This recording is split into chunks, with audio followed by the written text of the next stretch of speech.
In this lesson we're discussing algebraic fractions. There's lots of skills you need to work in this section and they only come with practice, so make sure you do lots of questions.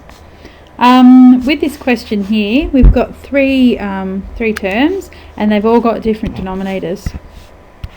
The first thing you should be looking out for is that area there, and we can factorise that using dots. So what it'll look like is x plus 2, x minus 2.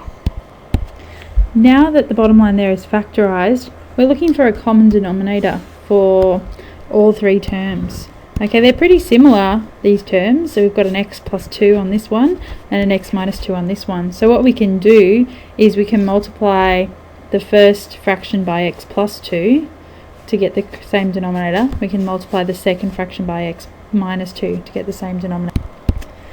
See how we all have the same denominator now, x minus 2x plus 2, but I also had to remember to multiply the top of each fraction so that the fractions stayed the same.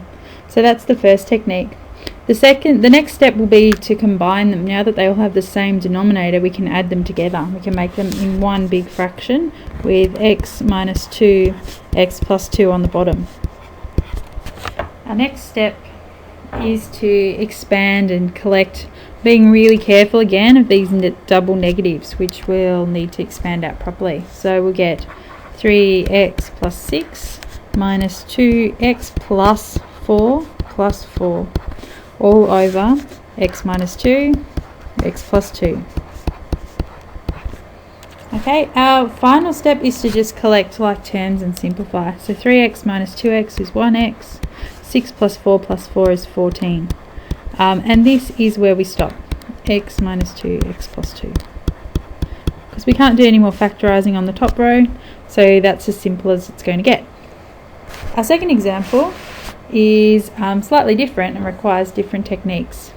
The first thing we see here is that we've got to divide. And when we divide fractions, we say change flip. So you can see that I've done that here on the second step. I've flipped the second fraction upside down and changed it to a times. The next step is to factorise. The green highlighted is a trinomial, and it can be factorised to look like this: x minus 3, x minus 1. Because minus 3 and minus 1 multiply to make plus 3, but they also add up to make minus 4. Okay, that should be familiar to you from year 10, and if not, ask your teacher for some more practice on that. Over here, our common factor is 4, so 4 comes out of the bracket and x plus 2. Okay, if you imagine expanding it, you'd end up back at 4x plus 8. The left side stays the same, x plus 2, x minus 3. Now the fun part. This is where you can cancel things out. Like for example, the x minus 3 will cancel with the x minus 3. The x plus 2 will cancel with the x plus 2. And we end up with x minus 1 over 4x. And this is where we stop. In this case, that's the end. So I'll just write it less wonky. Over 4x.